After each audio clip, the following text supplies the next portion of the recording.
The galaxy had long believed that humanity was nothing more than a footnote in history, weak, broken, too small to matter. Their worlds were scattered, their fleets tiny, their armies a memory of old wars. Most saw them as survivors, pitiful, stubborn creatures who clung to life but could never shape the stars. But the galaxy had forgotten something. Promises do not fade. Oaths do not die. And humanity, above all, never forgets a debt. When an ancient promise was called upon, the galaxy expected nothing but words. A simple gesture, a token of gratitude. Instead, the stars would tremble. For over 10,000 years, the Galactic Concord had ruled the spiral arms. A great alliance of species, each bound by ancient treaties and shared laws. They were not cruel, nor were they merciful. They were practical. Order was survival, and the Concord was order. At the heart of this alliance sat the Sarathi, an old and powerful race with voices like thunder and eyes that glowed with cold light. They had saved many species from extinction. They had crushed even more that dared to rise against them. And long ago, when humanity faced its darkest hour, the Sarathi saved them too.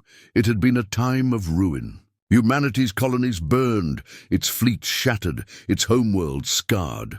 The invaders, creatures that fed on flesh and light alike, had nearly ended them. Humanity, desperate and cornered, had made a plea to the Concord. The Sarathi answered. With fleets of fire and armies of steel, they pushed back the invaders. They saved Earth, they saved humanity's colonies. They gave humanity the chance to live, but survival came with a cost. Humanity signed the Treaty of Thalos, swearing a debt that would one day be repaid. It was not a contract written in numbers, nor measured in gold. It was a promise of repayment, to be called when the Concord demanded it, and for centuries that debt was forgotten. Generations rose and fell. Humanity rebuilt. Their scars faded into memory. The galaxy moved on. Most believed the Treaty of Thalos was nothing more than a relic, a symbol, a story told in the academies of law. But deep in the archives of the Sarathi High Council, the treaty remained. A single clause, untouched by time. Humanity shall repay its debt when the Concord calls upon it. No timeline. No limit, eternal, and now the Concord had called. The message reached Earth not as a request, but as a command. Humanity. The Concord calls upon your ancient debt. You will repay what was promised. The message spread like fire. It crossed colonies and orbital stations, on Mars and Europa, in the scattered outposts of Proxima and Tau Ceti. Everywhere, humans heard the words. Some laughed. Some scoffed. Others remembered. Human leaders gathered in the Sol Council chamber, a great hall carved into the rock of Luna. Holograms of stars and fleets flickered above the council table. The demand was simple: send tribute. The Concord expected a gesture, a fleet of symbolic ships perhaps, a shipment of resources, a token army to march under their banners. Nothing more. The galaxy expected weakness. Humanity would bow as it always had, but the humans did not laugh. The Chancellor of Earth, old and sharp-eyed, stood before the council. They think us small, he said. They think us broken. They think the debt is a chain around our necks. He paused, his gaze sweeping across the council members. But they do not understand us. We do not forget. We do not bend. We do not give with empty hands. If we repay this debt, we will repay it in full. Silence filled the chamber, and then one by one the council agreed. Humanity would not give a token. Humanity would not bow. The debt would be repaid, but not as the galaxy expected. Ships began to vanish from the trade lanes. At first, no one noticed. A few freighters missing here, a few convoys diverted there. But then scouts reported vast human shipyards stirring to life at the edges of explored space. Silent construction, fleets gathering in the shadows, alien merchants whispered in fear. Ambassadors asked questions, but the humans smiled politely and said nothing. The Concord dismissed the rumors. They are too weak, the Sarathi High Speaker declared. Humanity has nothing of worth. Their repayment will be symbolic, nothing more. But whispers grew. What if the debt meant more than a gesture? What if humanity had been waiting? What if the forgotten species had not been idle but patient? The first sign came in the Zorath expanse, where a lone human ship emerged from the void. It was not a warship. It bore no weapons. It carried only a sealed container delivered to the Serathi garrison. The Serathi opened it and froze. Inside was a shard of technology, glowing with strange energy. A power source beyond their understanding, a gift, a warning. Attached was a message: the debt is alive. Humanity remembers. This is only the beginning. Panic rippled across the stars. The Concord had asked for a gesture. Humanity had answered with something far greater. Worlds debated in fear. Were humans preparing war? Or were they offering alliance in a form the galaxy could not understand? The Serathi Council dismissed it as arrogance. A toy, they called it. Nothing more than a trick. But others were not so sure. The Rillians, a species of traders, whispered that humans had discovered something vast. The Venar, old rivals of the Serathi, began to watch humanity with cautious interest. Fear spread faster than truth. Back on Earth, shipyards roared with life. Factories on Mars burned with production. On Titan, new weapons were tested in silence. Fleets assembled in dark space, away from the eyes of alien scouts. Humanity was not preparing a gift. They were preparing a reckoning. In the Sol Council chamber, the Chancellor spoke once more. They wanted a token, he said. They wanted a symbol. We will give them one. But our symbol will not be weakness. It will not be chains. It will not be silence. Our repayment will be strength. Our repayment will be fear.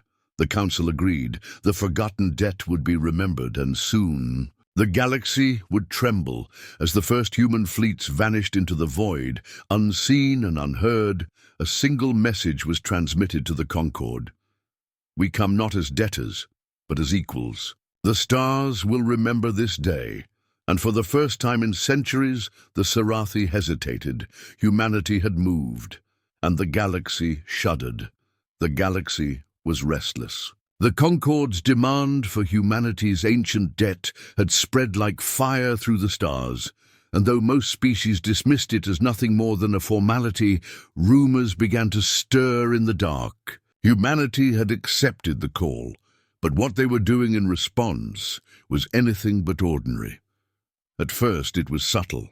A freighter that should have arrived at the Zorath trade hub never appeared. A convoy scheduled to deliver ore to the Rillian markets was quietly rerouted and never seen again. Civilian liners that once moved between colonies suddenly vanished from the common routes. To the rest of the galaxy, these were isolated accidents, simple delays, or clerical mistakes. But the number grew too large to ignore.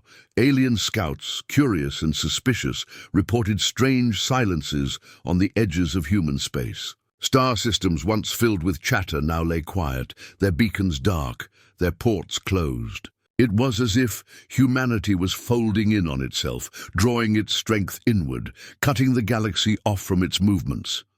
Some called it fear, others called it preparation. No one could prove either. Among the Serathi High Council, laughter echoed. The Serathi had seen this before. Countless young species tried to act mysterious, to seem greater than they were. They are gathering their freighters, one councillor said. Perhaps they will arrive with a parade of painted ships and call it a fleet, another sneered. Humanity has nothing to offer but empty hands. Their silence is not power, it is shame. But outside the High Council's chambers, unease was spreading. The Venar, ancient rivals of the Serathi, dispatched secret observers. They had studied humanity before, and something in their instincts told them not to dismiss this so lightly. The Rillians, shrewd merchants of the stars, noticed the sudden surge in human trade contracts, massive purchases of alloys, antimatter and rare minerals. Someone was building something, and it was not for show.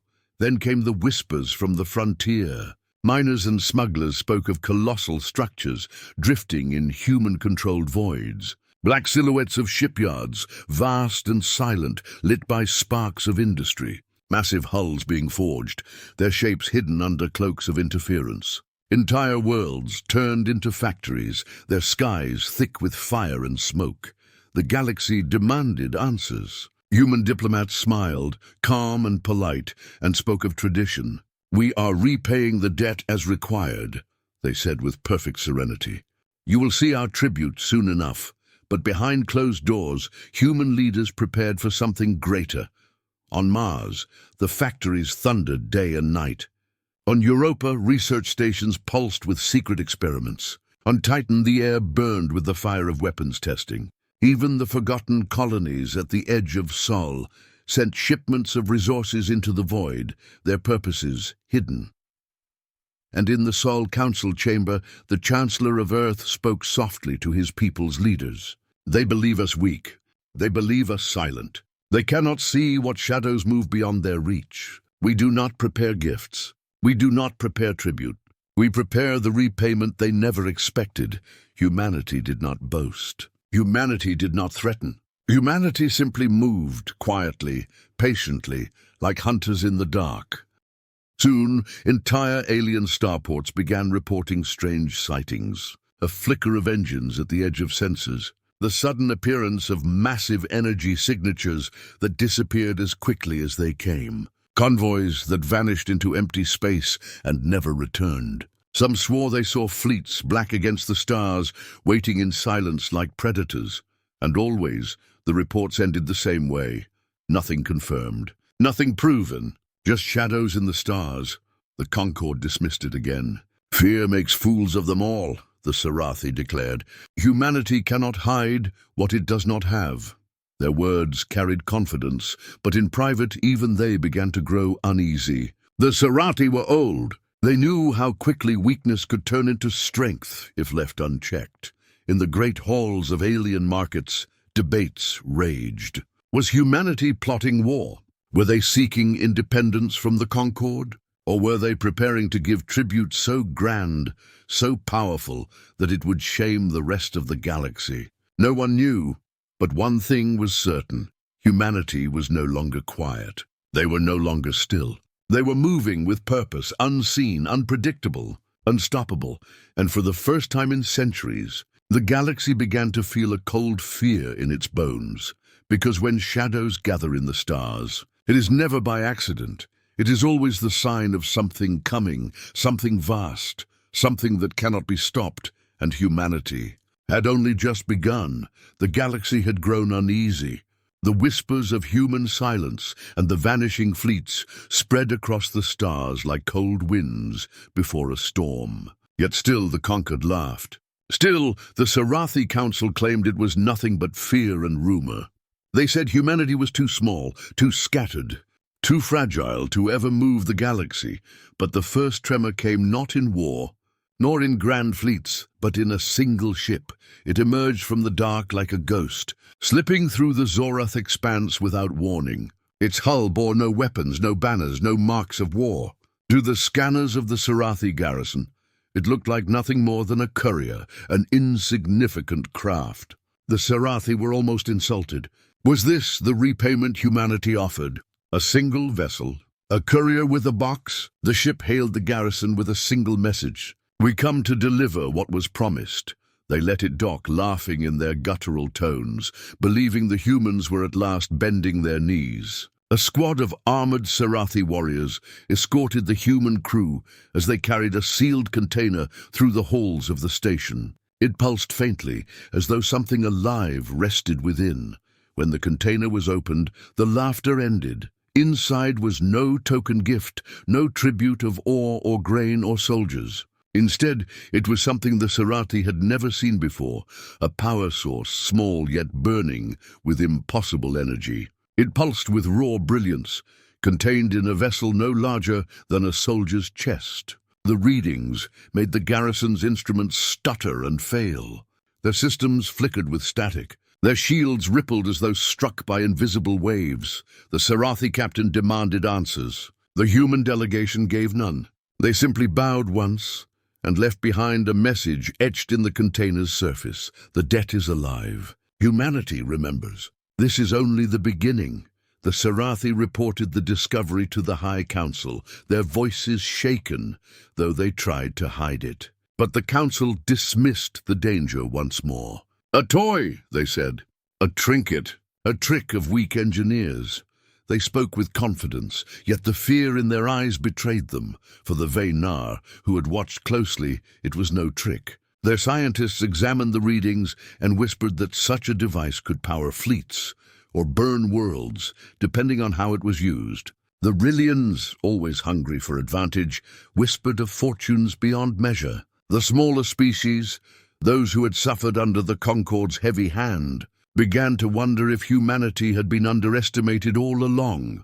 The tremor spread.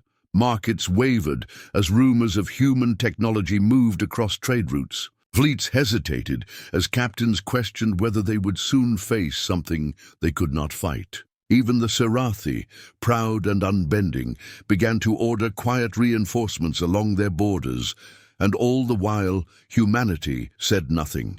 Their diplomats bowed and smiled, offering no explanations. Their fleets remained hidden, their shipyards silent to alien eyes. But the shadows around human space seemed deeper now, and the silence heavier.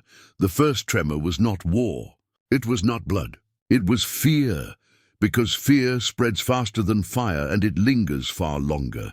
And as the galaxy turned restless, one truth echoed across the stars. If this was how humanity began to repay its debt, what would come next? Fear does not move like lightning. It does not strike once and vanish. Fear spreads slowly, quietly, like cracks in glass, unseen at first, but always growing, always waiting for the moment when everything shatters. And now, across the spiral arms, the galaxy felt those cracks forming.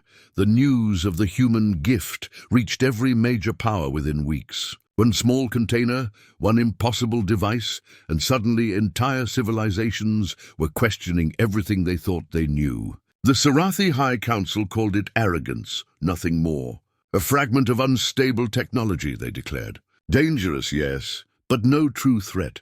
Their words echoed through the chambers of the conquered, but the weight behind them was gone. For while the Sarathi dismissed, others remembered the Venar did not laugh. They studied the readings with quiet eyes, and they remembered the wars they had fought against the Sarathi millennia ago. They remembered how the Sarathi once spoke with the same arrogance, until they crushed their rivals beneath fleets of fire.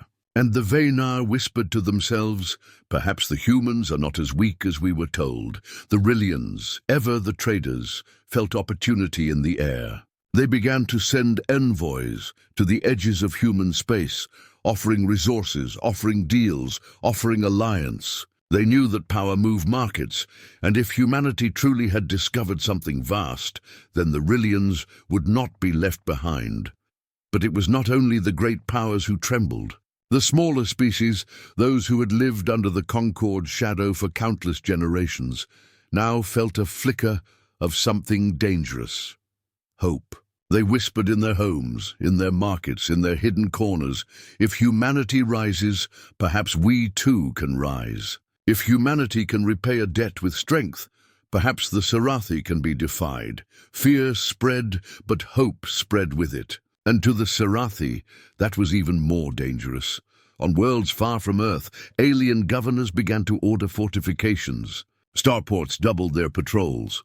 Convoys hired more guards. The galaxy was reacting not to what humanity had done, but to what they might do. That was the power of fear. It did not require armies or fleets or even proof. It required only imagination, and imagination was running wild.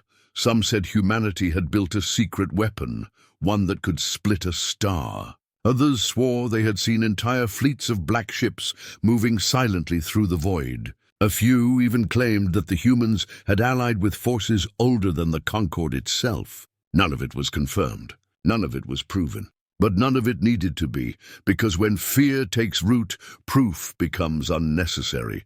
In the Soul Council chamber, human leaders watched the galaxy's reaction with cold eyes. They did not speak loudly. They did not boast. They simply prepared silently, steadily, while the galaxy did their work for them. For every rumor that spread, for every whispered story that grew, humanity's shadow lengthened. The Chancellor of Earth said it best. We need not fire a single shot. They are already trembling. They are already imagining what we have done. Let them. Their fear will be the first weapon we wield. And so humanity remained quiet, their fleets hidden, their shipyards unseen. Their only move, a single container, a single gift, a single tremor. But fear was already spreading faster than fleets ever could. Entire civilizations asked themselves the same question. If this is how humanity begins to repay its debt, what happens when they finish? And with every passing day, the stars grew colder, the silence deeper, the waiting longer. The galaxy had expected gratitude. Instead, they felt fire.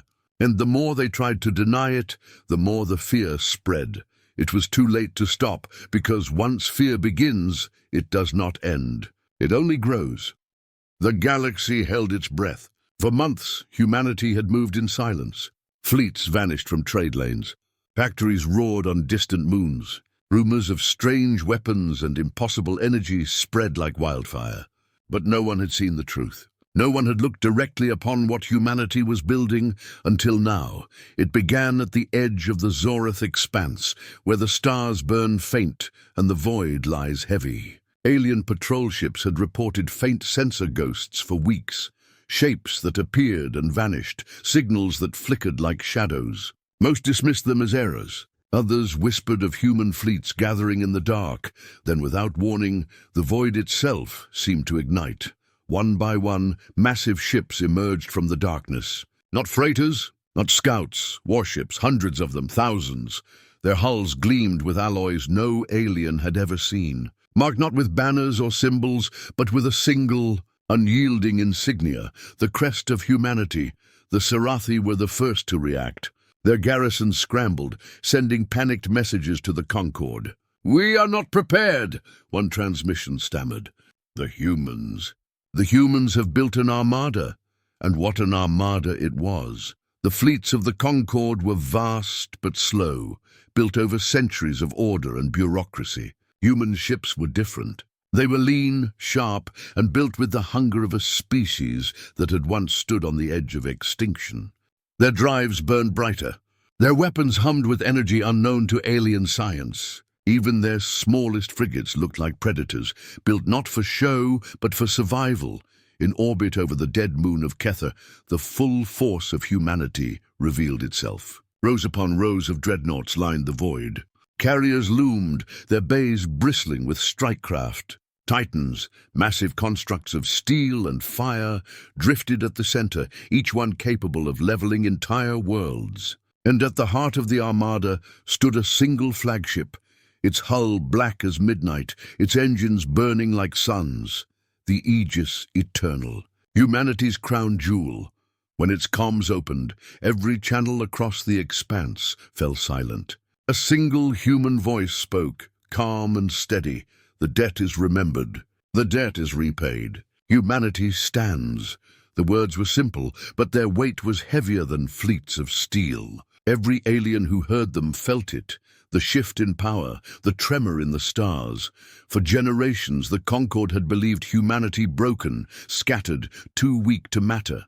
Now they watched as an armada greater than anything in living memory blotted out the void. The Sarathi tried to muster defiance. "They are a young race," their council declared. "They cannot stand against us," but even their voices wavered. They knew the truth. The galaxy knew the truth. Humanity had been silent not because it was weak, but because it was waiting for the moment to rise, waiting for the debt to be called. And when that moment came, they did not repay with words or tribute. They repaid with fire.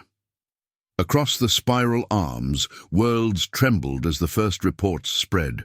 Entire governments fell into chaos. Some begged for alliance. Others demanded war. But all of them, every single one, felt the same chill in their bones.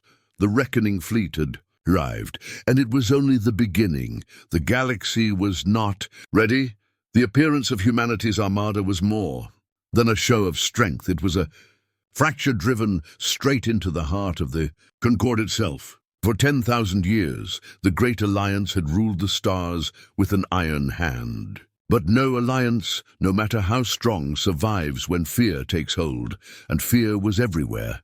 In the halls of the Sarathi High Council, voices thundered in rage and panic. Some demanded an immediate strike against humanity, to crush them before their power spread further.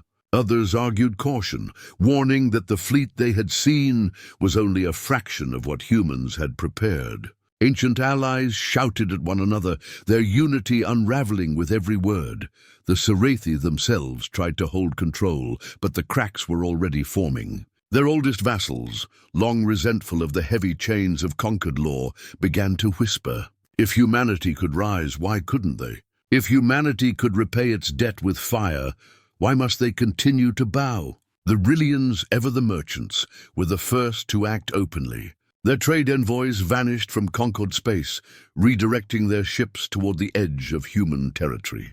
Deals were already being made in shadow, ore, fuel, weapons. Humanity did not need to ask. The Rillians were eager to sell. The Vaynar moved next. Old enemies of the Sarathi, they had waited millennia for the chance to see the Concord falter. Their fleets began to shift quietly, not toward humanity, but away from Sarathi borders. Their silence was its own declaration they would not fight for the Concord. Not this time. And then came the smaller species, the dozens of civilizations who had never held power but always carried the weight of Concord rule. For them, humanity's rise was not just fear, it was hope. Secret messages flooded into human space, offers of alliance, pleas for protection, promises of loyalty, if only humanity would remember them when the storm came. The Concord was unraveling, thread by thread. In the Soul Council chamber, humanity watched the collapse with cold patience. Reports of betrayal and fracture filled the air, and still the Chancellor remained calm. "We need not strike yet," he told the assembled leaders. "The Concord is already at war with itself. Let their unity shatter. Let their allies flee. By the time they turn to face us, they will stand alone." But not all were silent. The Sarathi, furious and desperate, called for a show of force. They dispatched fleets toward the frontier, intending to remind the galaxy of their strength. Yet the fleets did not move as one. Some captains hesitated. Some disobeyed orders. Others simply vanished, their ships gone without explanation. Loyalty was fading, faster than the Sarathi could control. And everywhere the same question was whispered: who truly held power now? The Concord with its ancient fleets, or humanity with its new and terrible strength? The first battle had not yet been fought, and already the Concord was losing. Not on the battlefield, but in the minds of its people, for alliances are not broken by fire. They are broken by doubt, and doubt was spreading faster than any warship could fly. By the time the Sarathi realized the truth, it was too late. The Concord was no longer whole. It was no longer united. It was shattered, and humanity had not even fired a shot. Fear had spread across the galaxy like wildfire. What began as whispers in markets and council halls had now hardened into a shadow that hung over every world. The sight of humanity's armada, vast and unyielding, lingered in the minds of all who had seen it. And yet, it was not the weapons of humanity that struck first, it was their silence.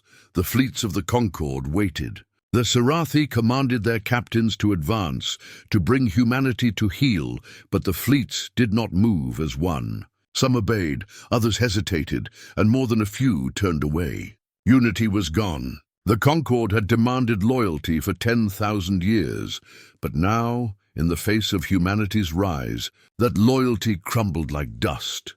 The first worlds to feel the price of fear were not conquered by fire, but abandoned by their own allies. When Sarathi garrisons called for reinforcements, none came. When supply lines stretched thin, convoys vanished. Rumors of human fleets lurking in the void were enough to scatter escorts, enough to keep entire armies locked in place. Then, humanity began to move. Not with grand battles. Not with open war, with precision. With silence, one Sarathi outpost after another went dark. Patrol fleets disappeared, leaving only faint echoes on long-range sensors. Mining stations at the edge of the void were found empty, their crews gone without a trace. Some swore they saw black ships drifting just beyond sight, watching, waiting, but no one ever proved it. And yet, every loss sent a message. Humanity was there. Humanity was coming. For the conquered, the fear became unbearable. Captains refused to travel near human borders. Merchants demanded higher pay or abandoned their contracts entirely. Civilian populations fled from frontier colonies, terrified that humanity's reckoning fleet would arrive at any moment. The Sarathi tried to rally their empire with fire and rage. They ordered a counterstrike into human space, declaring that the galaxy would see their power. But the strike never reached its target.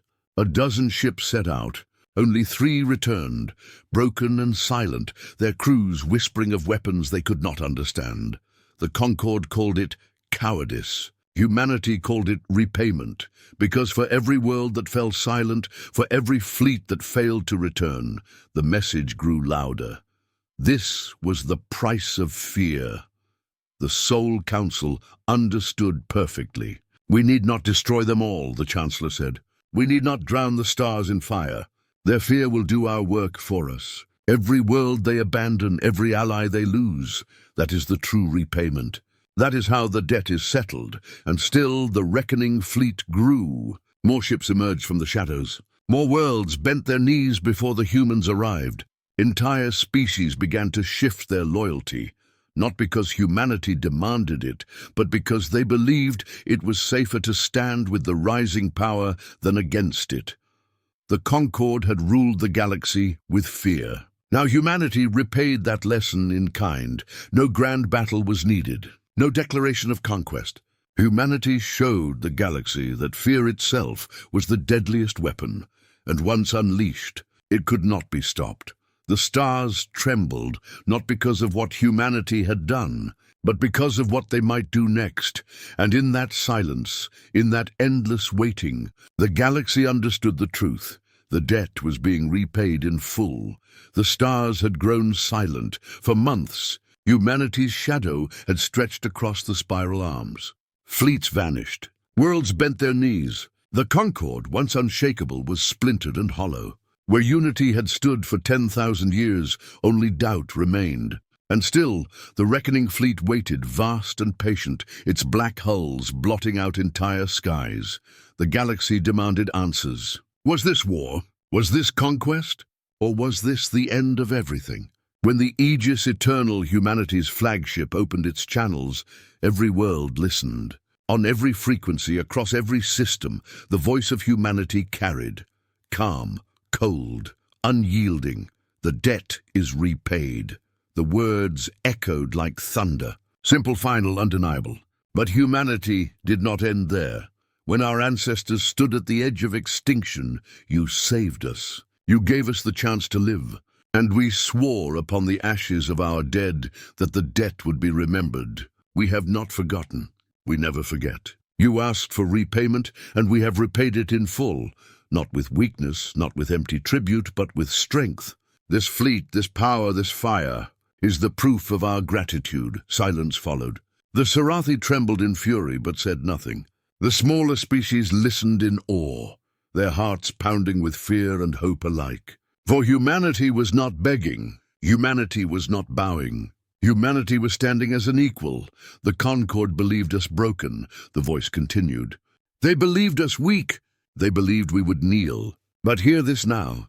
Humanity kneels to no one. The debt is repaid, but the galaxy will remember. From this day forward, we are not your servants. We are not your vassals. We are your equals. Treat us as such, or tremble when next we rise.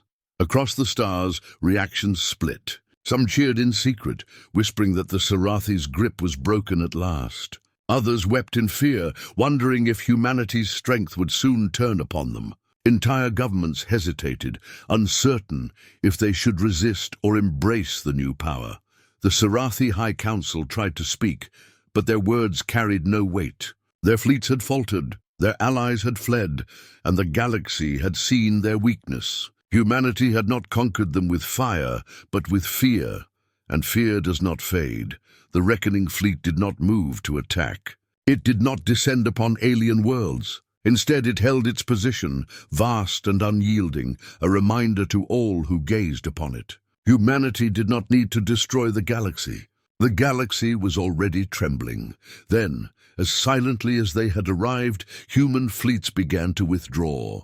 System by system, they vanished back into the dark, leaving only whispers behind. But the memory remained, the sight of black ships blotting out suns, the sound of that voice declaring judgment, the knowledge that the debt had been repaid, not with submission, but with dominance. The galaxy would never forget. In the Sol Council chamber, the Chancellor stood before his people. "We gave them their repayment," he said softly. "And in doing so, we have shown them who we are. The debt is closed. But the galaxy knows now what we are capable of. Let them fear us. Let them respect us. Let them remember." And so humanity returned to its silence. Not defeated, not bowed, but waiting, watching, for the galaxy had demanded repayment, and humanity had given it. But the greatest truth lingered in every mind, unspoken yet undeniable. If this was how humanity repaid a debt, what would they do when they sought revenge? The stars shuddered at the thought, and the galaxy knew fear would never leave them again.